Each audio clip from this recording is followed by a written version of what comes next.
Hello everyone, hope you're doing well. We're continuing our War Thunder nostalgia series, and now it's time to go back to 2013.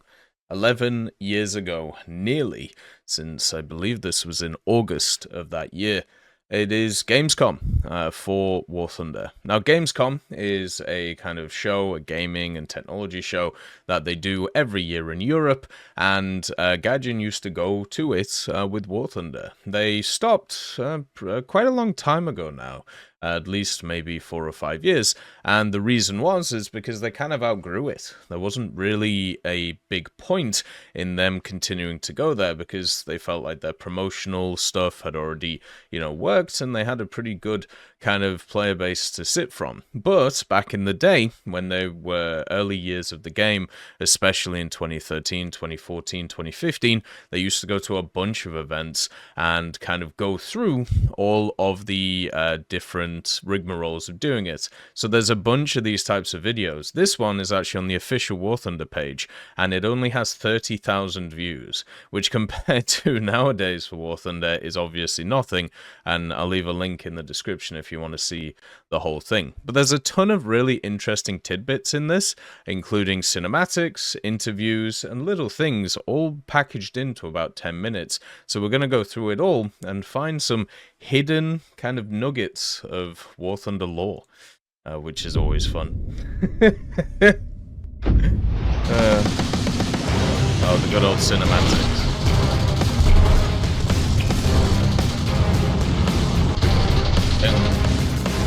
War Thunder. War Thunder is an online game dedicated to military aircraft, armored vehicles, and naval vessels from World War II. Right. First tidbit, okay? The first tidbit is that is how they used to market the game, which is why a lot of people still have this idea that War Thunder is just a World War II or based on a World War II idea, even though at this point of its development, it had Korean War vehicles in it, which was quite funny. Aircraft, armored vehicles, and naval vessels from World War II, which in just a few months has attracted more than 3 million players. Good old 3 million players. I think they have like 60 million accounts now or something crazy like that. So yeah, quite a crazy big thing. But from that sentence, we can take a few things. First of all, the marketing was about World War II game, right?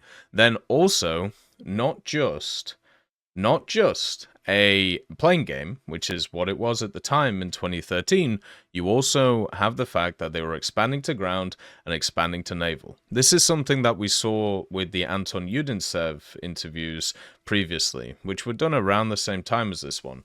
Their ideas of what they wanted War Thunder to be have changed over time, but the core hasn't. The idea of having planes, the idea of having, ground vehicles, tanks, and also having access to naval stuff. That was the core idea. It wasn't, oh, well, we're just going to kind of sit here and only do planes. Then, oh, well, maybe we'll, add in tanks or whatever. The idea was to create an all-encompassing thing. So even from the start of the game, early in the years of 2012, 2013, when they only had airplanes, the idea was to get to the point of having naval, of having all this other stuff.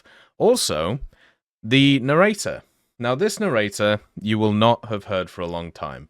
Many people remember Bruce, because Bruce obviously had the very iconic voice, the old man, gruffy kind of teacher voice. But unfortunately, Bruce decided that he had to get paid to basically shovel propaganda, which means that Bruce got cut. But this guy, who was around in the early days of War Thunder, is a guy called Entak. Now, Entak, which is E-N-T-A-K, is a YouTuber, and he used to specialize in just doing War Thunder stuff and also crossout stuff, so Gaijin games. He also got very famous after he finished doing stuff like War Thunder with things like Unturned, which was a free-to-play kind of FPS blocks kind of game, and then also expanding to different genres, but mainly falling into, the same thing that a lot of YouTubers do, where it's like, oh, wow, look at these, like, massive armies fighting each other, isn't that crazy? Or, oh, look at this massive monster, let's see what it does. That kind of deal.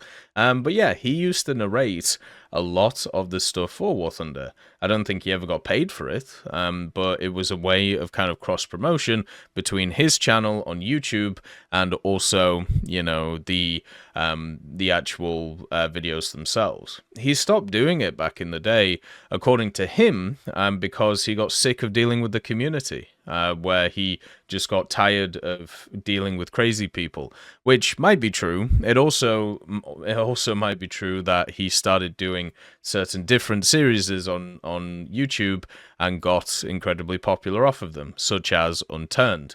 It's weird how both of these things kind of intertwined, and it's something you'll see a lot with content creators, where they'll make a ton of stuff about something and then they'll transition something else and it might be more successful, and then people always ask, well, why did you stop doing the other thing? And instead of just saying, because it doesn't make me as much money, instead they go, oh, well, all of these random reasons that make no sense. But yeah, he was pretty big back in the day. There was a bunch of other people like Krebs as well in the early days, which now don't make videos anymore, and a bunch of others that maybe we'll go through as part of this series. But that's a voice that you'll hear a lot, not just in these types of videos, but also in videos for like updates and stuff, and it is Entak. You can check out his channel now on YouTube. He still makes content, you know, he still does some fun stuff, and, you know, I'm sure people still remember that voice from back in the day like I do. Of course, our team was not about to stop there, and at the end of August, we went to Germany for Gamescom, the world's largest video games trade fair, in order to make two important announcements. On August 20th, Sony invited thousands of journalists to its press conference. Millions of players from around the world watched the conference live. It was right here, live from this stage, that the first announcement was made.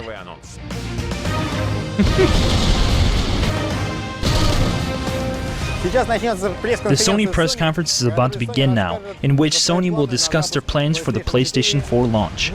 We will be a launch title on the PlayStation 4.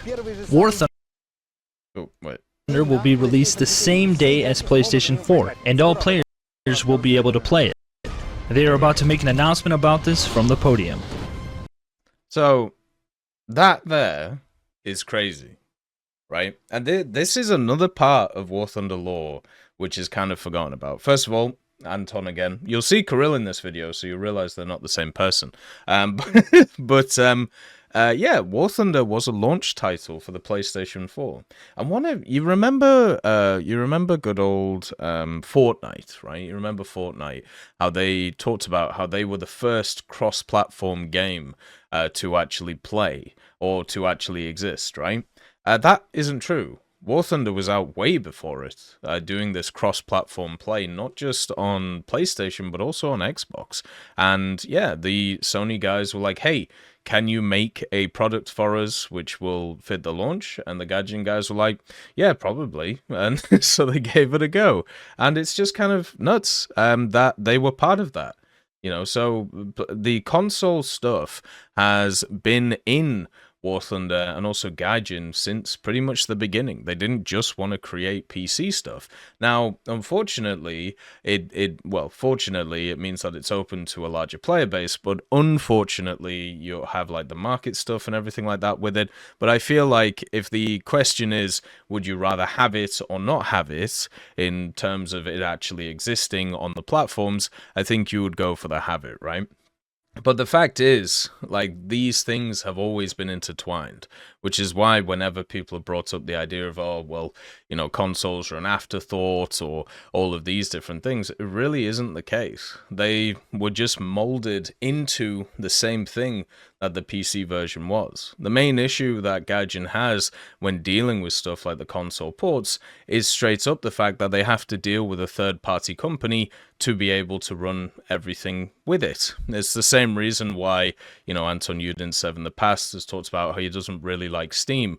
It's the fact that you have another set of hands on top of your product, right? And therefore that cuts revenue, and also you are reliant on somebody else to be able to sell your stuff.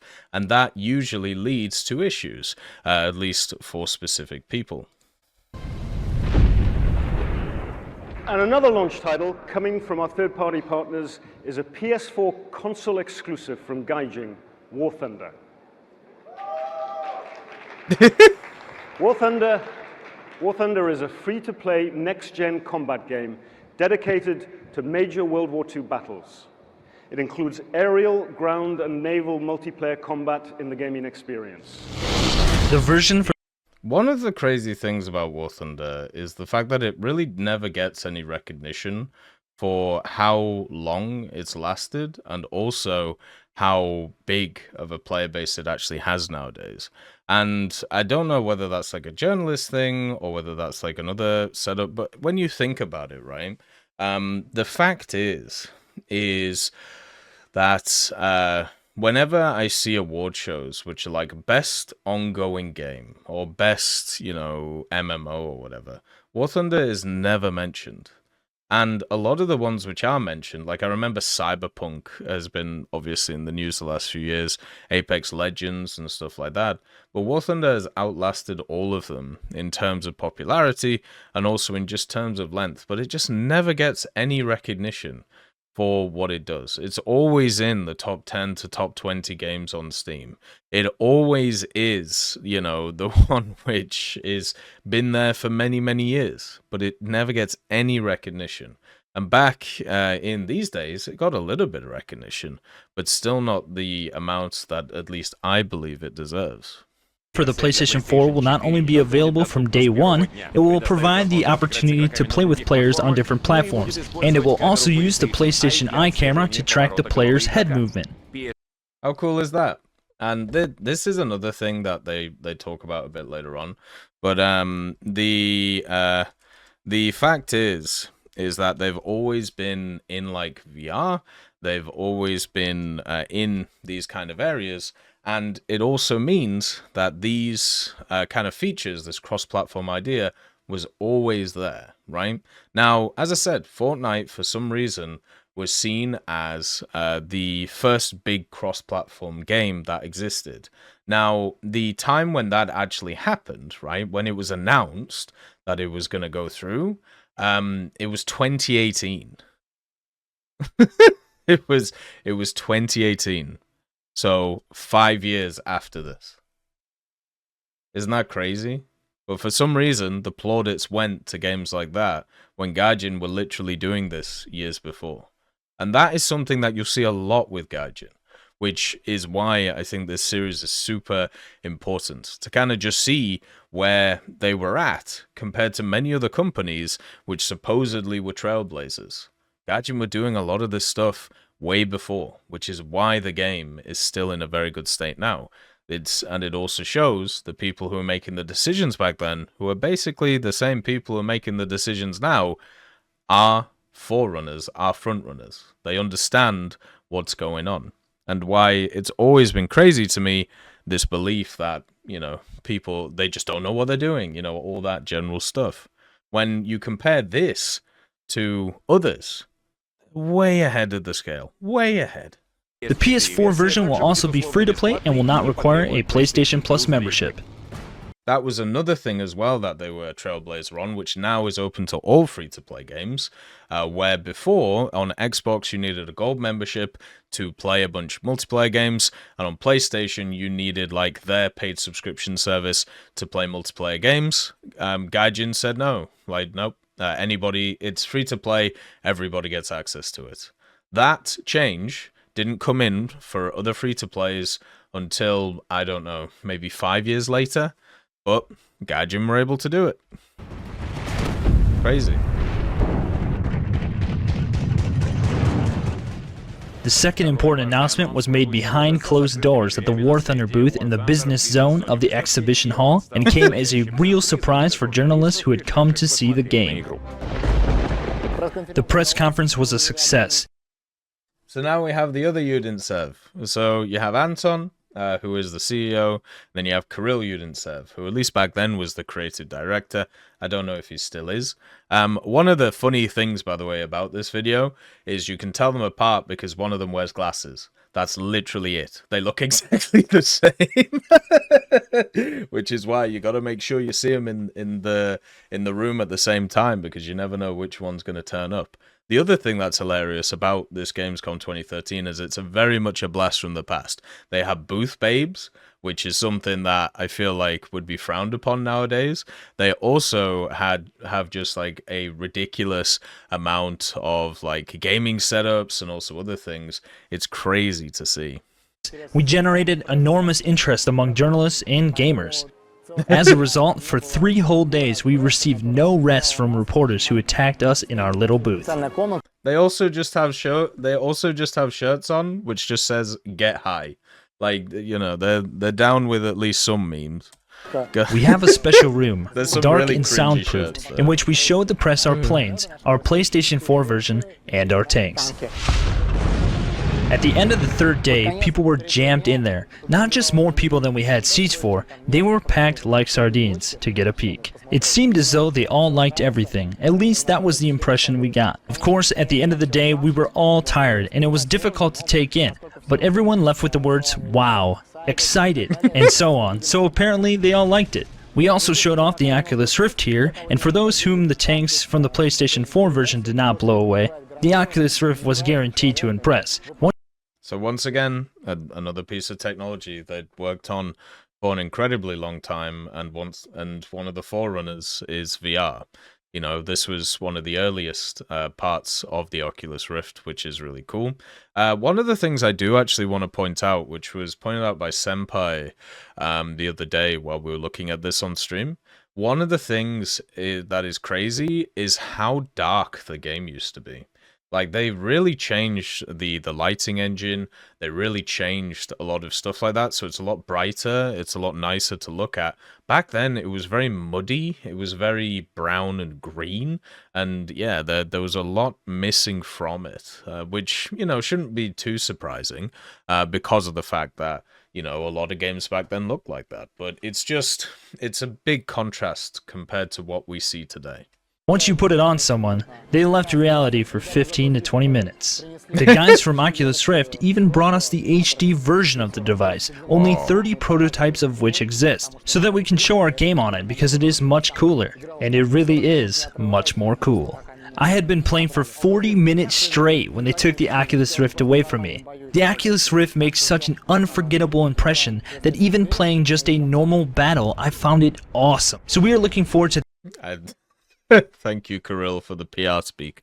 For me, I know a lot of people enjoy VR, and it's really cool that War Thunder is able to do like the whole, you know, like spectrum of things, you know, from arcade gameplay to realistic to simulator to VR, you know, to even fully engrossed, you know, like full like HOTAS setup and stuff like that. It's really awesome. I just wish for me, like, VR just makes me ill. Like, it makes me queasy, it makes me sick. And a bunch of people have said, oh, we'll just give it time and it'll get better. And it's like, yeah, but do I want to spend a bunch of money on something I'm hardly going to use? And then also on top of that, it's going to make me ill for a bit. Like, is that something I really, really feel like is a worthwhile, you know, use of my money? And the answer is no. That, we are looking forward to the PlayStation 4, and we are looking for... Oh, a tidbit here. Well, look at the saber in this. Found it awesome. So we are looking forward to that. We are looking forward to the PlayStation 4. Do you see that? Look at that. Look at that flame that's coming out the back of that engine. If you didn't know, if you're newer to the game, every jet in the game used to have access to flames or what looked like afterburners coming out their engines.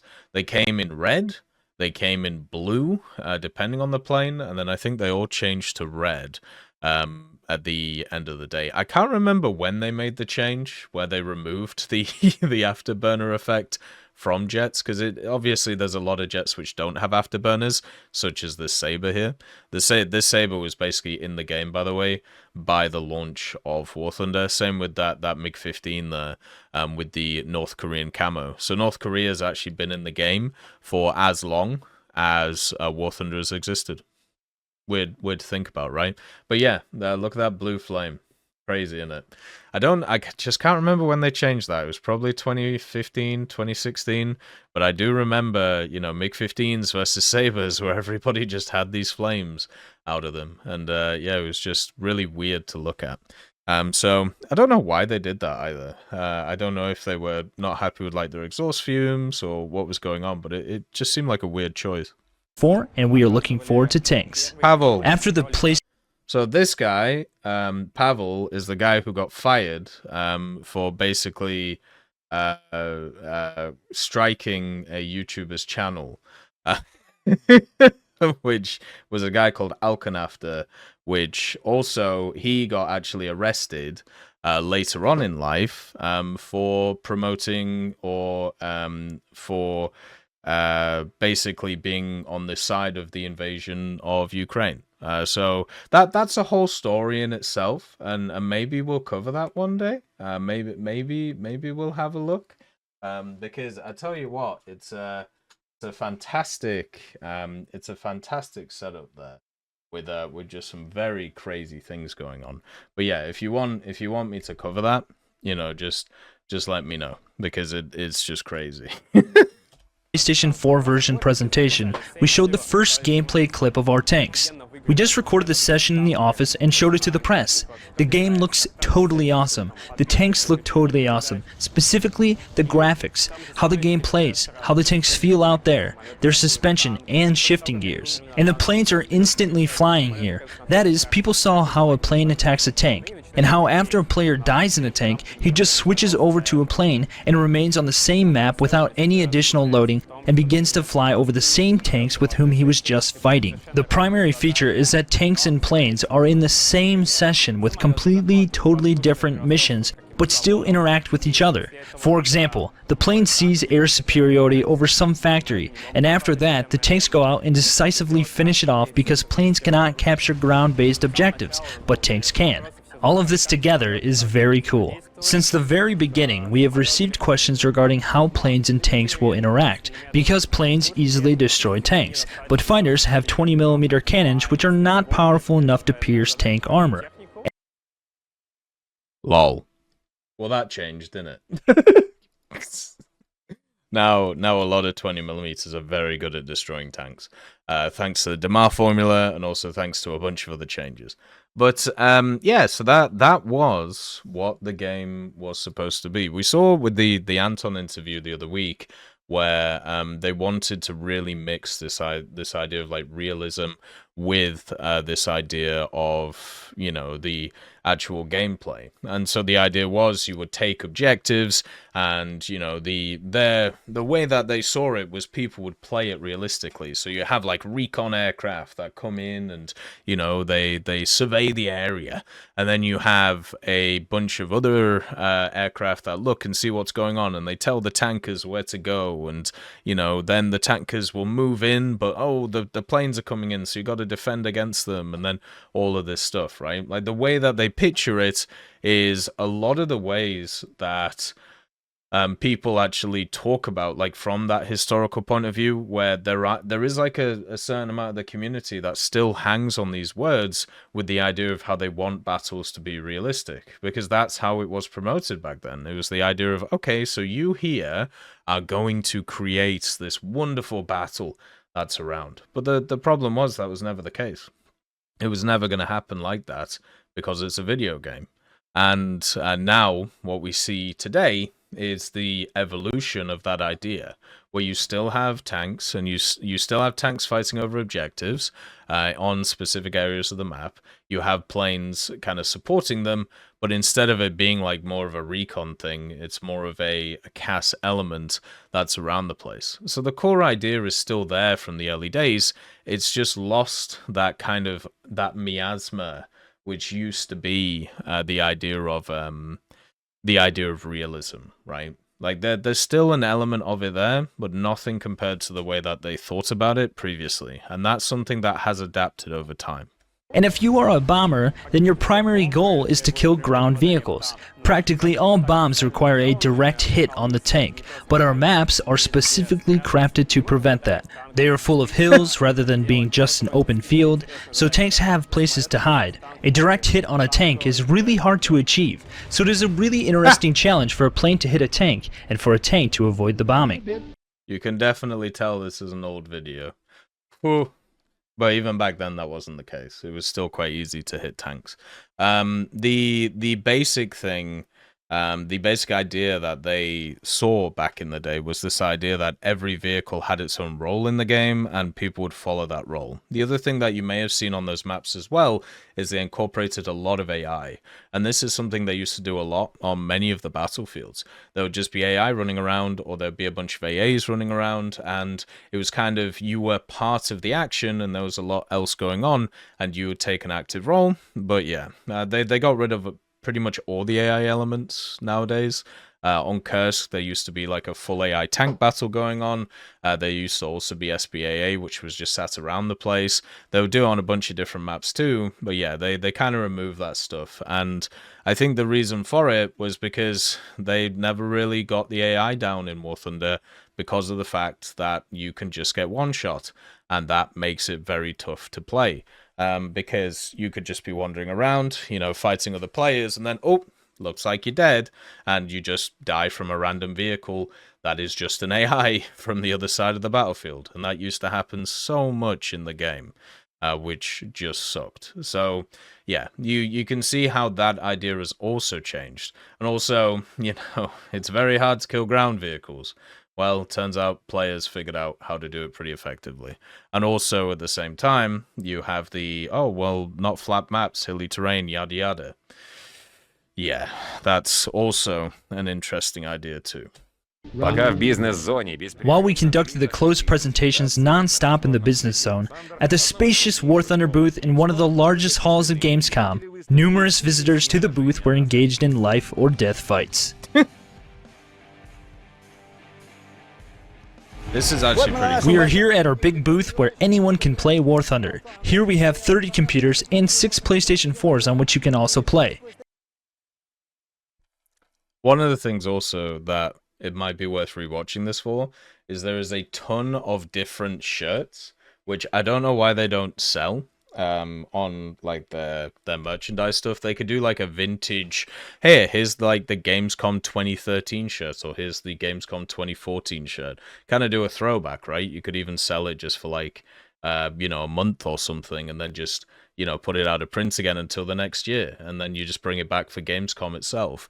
But yeah, you just have great ones, such as I have 99 bombs because I just dropped one, because of course that isn't cringy. But you also have the Get High one, and then also the one that Kirill's wearing, you know? Here we have our Like, hourly contest for with me, various I think prizes. a lot of these No are one pretty is fun. going to go Like, you know, that shirt's, it's pretty simple. It's overall okay. It does its job. Very bright. But yeah, you could just do these things where you move them back like that. away upset. People leave satisfied with t-shirts and new graphics cards.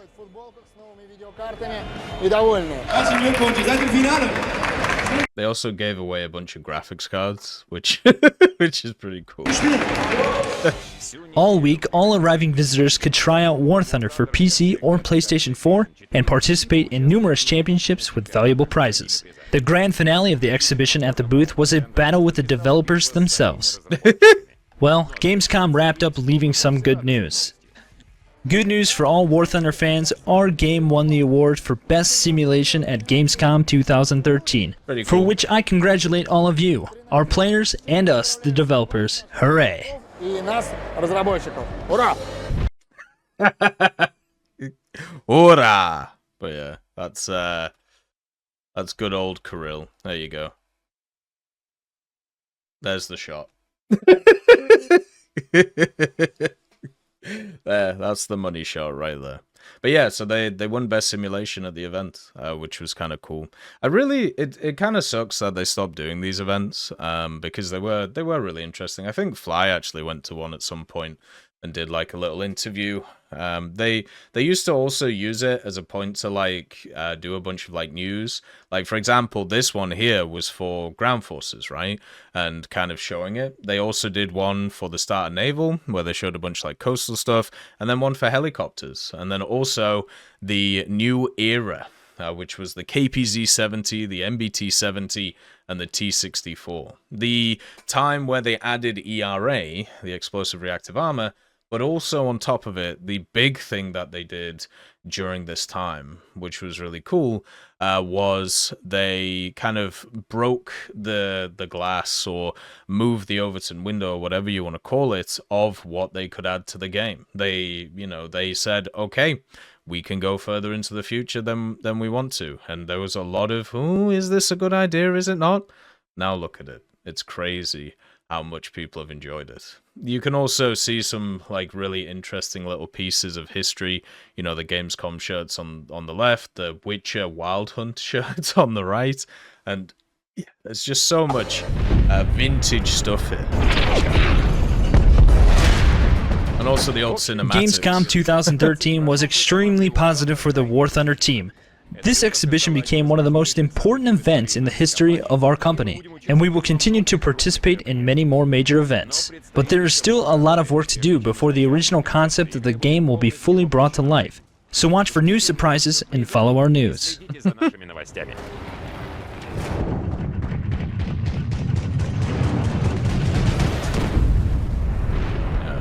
Pretty cool, right? There is some extra stuff, though, that we'll have a look at, too. And so, this Gamescom is over. It was a great event for European gamers. 303,000 people visited the event, which is a huge crowd, an unreal amount of players. So look out for new players in the War Thunder skies. We'll see you there, and in October, we'll see you at Igromir. Do you see the infantry running around, too? Yeah, those models have been in the game since the start. I really wonder, I would love to have a chat to one of the guys from back then and ask them how they saw the integration of AI with like players. Because a lot of the, not just the cinematics, but a lot of the gameplay that they show, a lot of it has these elements in it. And I want to know what their thoughts around it was and also how that changed over time. Because it is really interesting to think about, right? Like how these things go.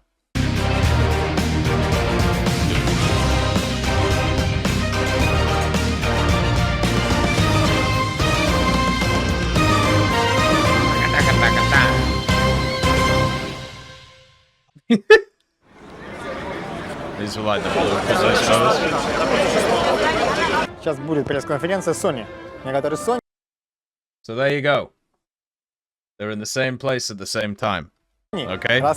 Now, as I said, the way to tell them apart, one wears glasses. So there you go. Literally it. The only difference between them. And once again, pretty cool shirts, right? Wouldn't it be cool to get those shirts?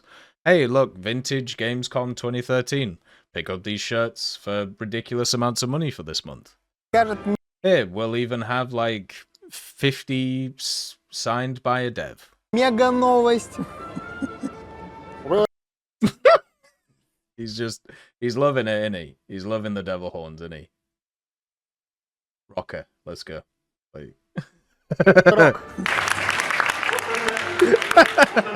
Free-to-play next-gen combat game. Можно прям поиграть PS4 PC. Да, прям пойти, вот прям, в принципе, сейчас можно пойти, только там закрыто все. А завтра будет открыто, и можно будет поиграть. Кросс-платформенно с игроками с PC, с Mac, с iPad. No, I think it's not possible on an iPad, but later it will be. Нельзя будет, ну, потом можно будет. Что это такое? What is this? But yeah, even from the very beginning of War Thunder, these guys have wanted to put it on like everything, right? So you know, they talked about like Nintendo stuff, but the War Thunder Mobile, the first announcement of War Thunder Mobile, was another project which started in like 2013. So they obviously, whatever happened there with that project, it obviously misfired because it didn't happen. But we do at least have War Thunder Mobile nowadays. So they've been very, very understanding that they want to put it like everywhere. They want to try and develop it for everything, which is something you don't get with a lot of devs. I've been doing a lot of research into Macs recently and developing stuff for Mac OS when it comes to games. And it turns out for a lot of devs, it's just a pig's ear. It just takes so much time to be able to get such a small percentage out of it. But when it comes to Gaijin, they seem to be doing it. You know, they believe in the idea that it should be open to everybody. А так мы им весной сказали, смотрите, у нас... I really like this bit, by the way. I think it's fantastic. So they're talking about the cross-platform launch, right? Время показали им игру, сказали, вот посмотрите, какая у нас игра, смотрите, сколько у нас игроков играет. Как она Да, всем и мы нравится. очень Они хотим. такие, мы тоже хотим такую игру. Ну, тоже хорошая игра такая. Нам тоже нравится, сказал Sony.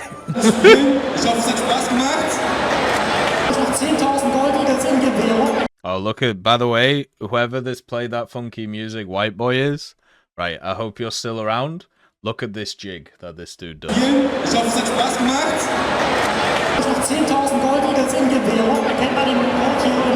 говорит, а вы можете He's real попробовать getting to it, I love it. сделать? Времени, ну, конечно, можем, сказали мы, и все.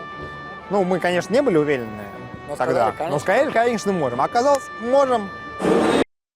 And welcome to the difference between the two brothers. Right there.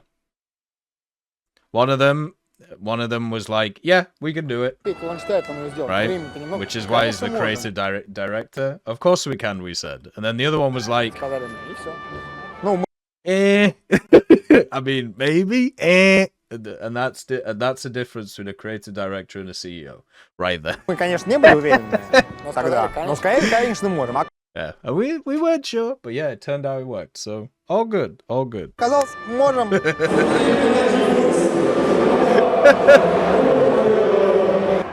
Oh, it's fantastic. Последнее предложение еще раз. West Coast Customs! What's up, what's up?